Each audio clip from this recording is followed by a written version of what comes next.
Hello and welcome to another episode of Island Outdoors 1. Today I'll be showing you the Cold Steel Code 4.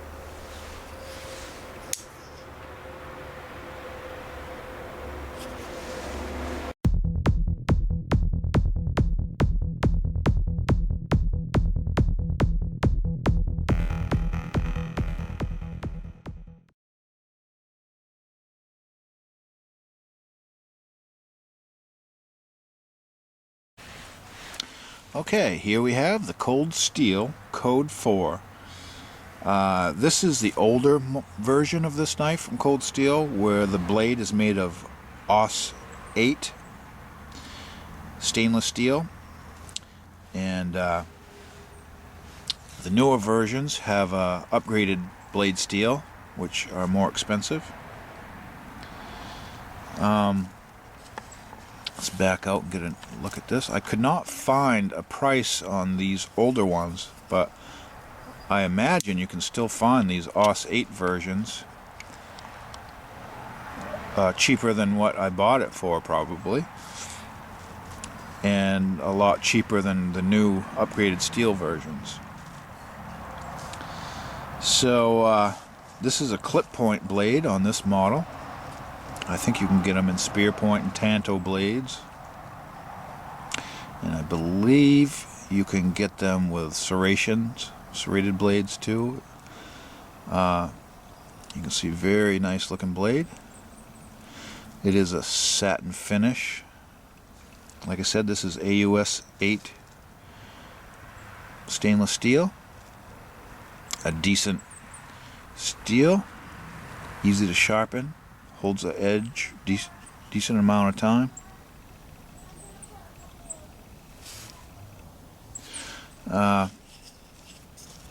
You can see there's a swedge on the clip part of this blade,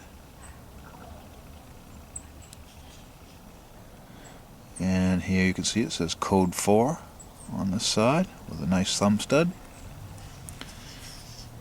And this side of the blade,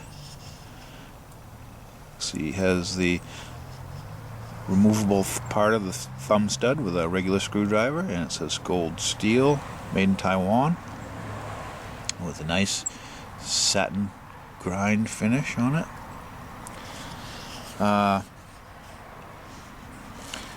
The handles on this knife are hard-anodized gunmetal gray 6061 aluminum handles. And you can see that it has a little bit of jimping on the back of the handles, but none on the spine of the blade. Very thin profile knife, very smooth. There's no built-in grip on these at all, so it is slick, and what holds it in your hand basically is your grip plus these two cutouts for your fingers, here and here. So it does lock in good, and it has a pretty good guard for your fingers so they don't slide ahead towards the blade. This I would call a medium to large EDC blade. It is good size. I have wide hands, and all four fingers fit on here comfortably with room to spare. Very thin, good size blade thickness, which is 3.5 millimeter blade thickness on here, so pretty stout blade. It has a lockback, the triad lockback feature, one of the strongest lockback blade lockups in the industry.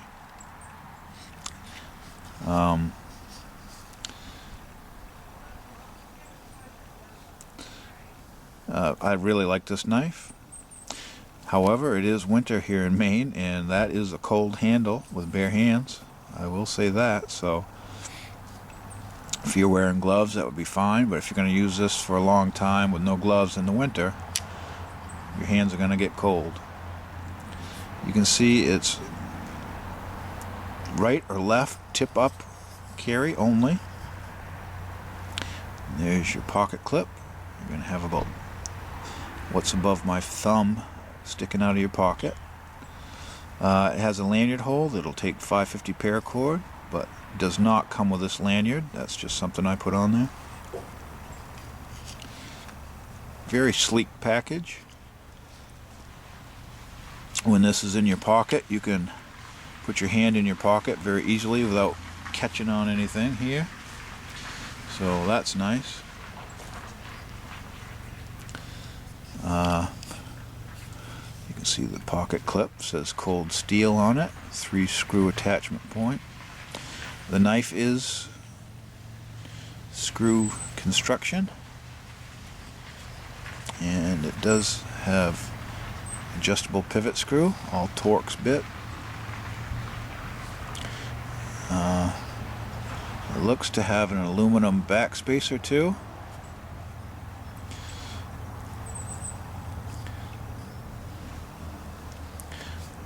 Very thin package, so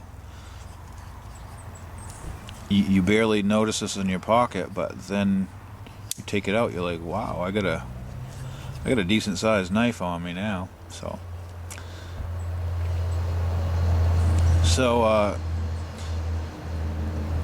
I love this knife. It's very nice, especially in the months where your hand doesn't freeze when you're using it. I wouldn't call this a knife to use at the office. I'd use this knife where a larger EDC blade would be appropriate. But very nice knife. And very stout locking mechanism. Let me give you the weight on this knife is 4.3 ounces. Blade thickness 3.5 millimeter. The blade length, a 3.5 inch blade. And the handle is 6061 aluminum, and it's 5 inches long. Overall length is 8.5 inches. And like I said, it's made in Taiwan. And I recommend this knife. Like I said, you can, if you find this older AUS-8A version, it should be fairly reasonable as far as the price goes compared to the new models, which have, I believe they have a CTS carpenter steel nowadays. I'm not sure if it's CTS-XHP or,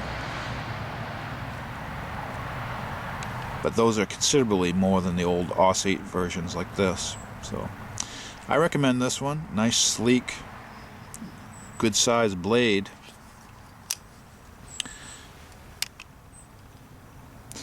So if you can find one, they're a winner. In my next episode, you're going to see the zero tolerance, and I believe it's the model 533. So I'll see you then.